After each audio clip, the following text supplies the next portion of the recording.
छत्तीसगढ़ की पवित्र धरती पर जन्मे गुरु घासीदास बाबा सत्य, समानता और मानवता के महान संत थे।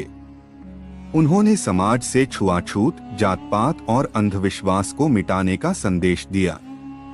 उनका पूरा जीवन सतनाम के प्रचार में समर्पित रहा।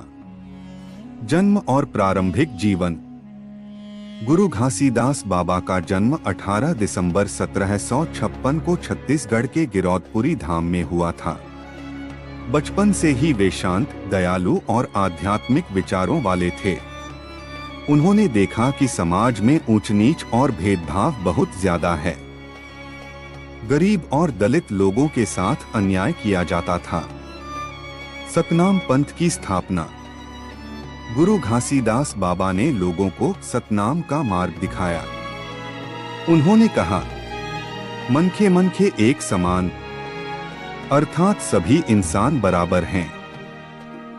उन्होंने सतनाम पंथ की स्थापना की और लोगों को सत्य बोलने, शराब और मांस से दूर रहने, हिंसा न करने तथा अच्छे कर्म करने की शिक्षा दी।